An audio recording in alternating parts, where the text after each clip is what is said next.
to the Nexus. Today we're going to be having a look at issue 12 of the Star Trek Starship collection for our Flashback series. It is the Thunderchild NCC-63549. It's Akira class, our first ship from First Contact. So this is the first one. There was 4 in total, 4 new designs, and we do get them in the Eaglemoss collection, and we will bring him here on Flashback, so make sure you click to subscribe. We'll have a look at the ship in just a moment. Let's just put that to the side. So let's take a look at the magazine.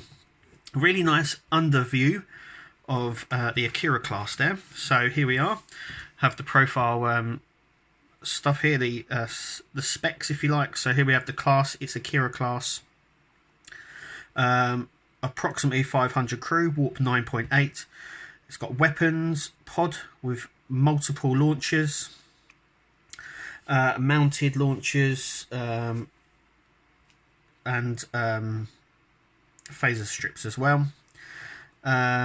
So I think this section here is the shuttle bay, and we have the weapons up here. We'll have a little look at that in a moment. So we get a bit of in-universe information. It was obviously first seen in First Contact, but was also part of a very big part of the Dominion War as well for Deep Space Nine. You can actually see here, this is the shuttle bay. I do believe the shuttle bay runs the whole length back to full. So from back to front, it can actually, it's a whole shuttle bay the whole way through, I do believe. Don't quote me on that, but I think that's what it is. Then we've got the torpedo launchers up here. They very much could be torpedo launchers, but I think they're shuttle bays that runs the whole length, I think. Yeah, so we get some here on the shot.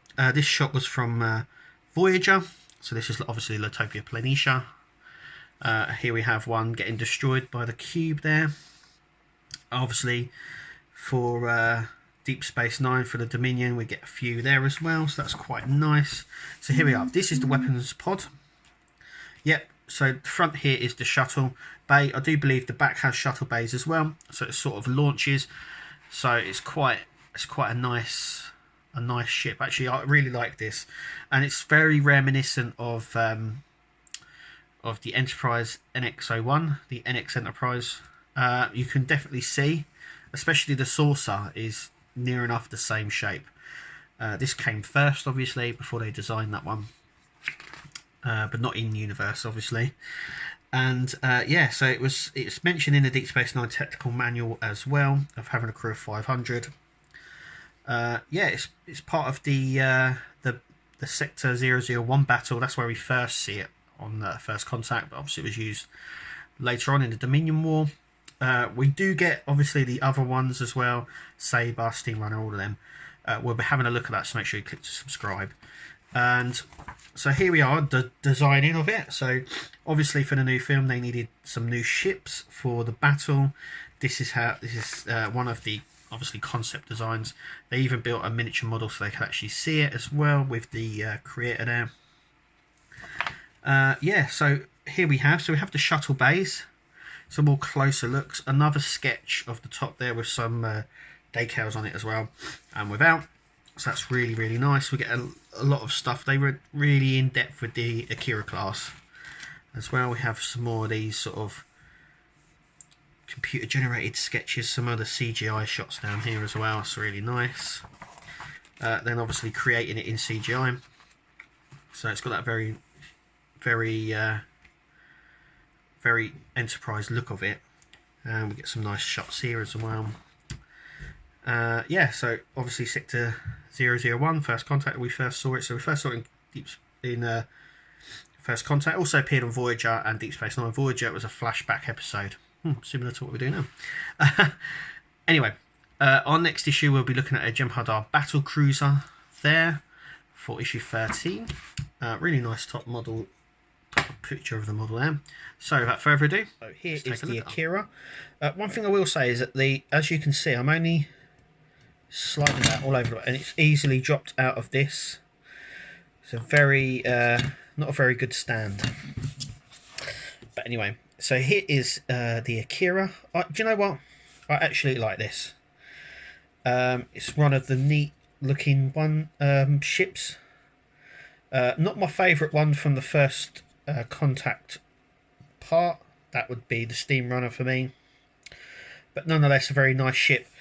One thing I notice, or you will notice, is it doesn't have the name.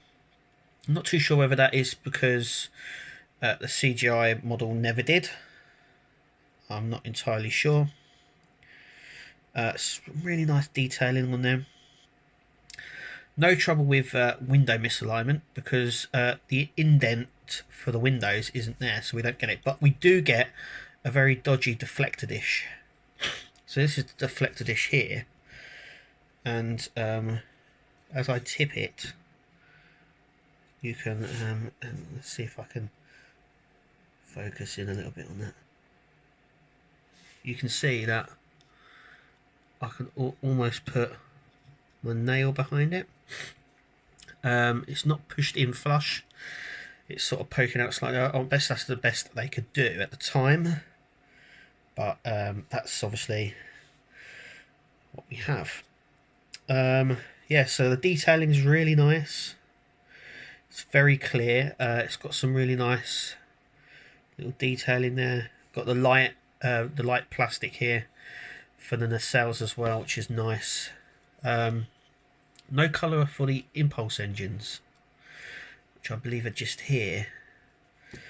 There's no colour on them. Obviously this is the weapons pod that sits on here. It's really nice. It's got the same saucer as the Enterprise NX, which is what I believe this sort of came from, or that design came from. So it's very reminiscent of it. But yeah, I really like it. So that is the Akira class. Definitely one for your collection. If you haven't picked it up, then you need to. I've just noticed, actually, that's poking out slightly. But it's fine. I mean, this is really nice. It's a really nice ship. They are doing an XL version, a big version of this, which I think I might have to pick up because it's really nice. Like I said, the only downfall is the deflector dish and the stand, because it doesn't really hold it very well. But apart from that, it's a really nice model. Anyway, that is the Akira class. Thank you for watching, and we'll see you at the next flashback.